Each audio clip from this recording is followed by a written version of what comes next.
El hecho de que haya hambre hoy, en el mundo de hoy, en nuestro planeta, es un escándalo.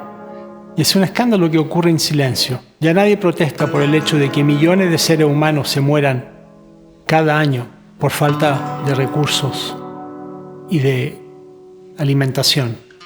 El planeta está equipado, nuestro planeta está equipado para alimentar el doble de los habitantes del planeta. Sin embargo, por una serie de medidas económicas que toman ciertos países, hay gente que se muere de hambre. Y esto es un escándalo, y este escándalo ocurre en silencio. Este es el sonido del silencio.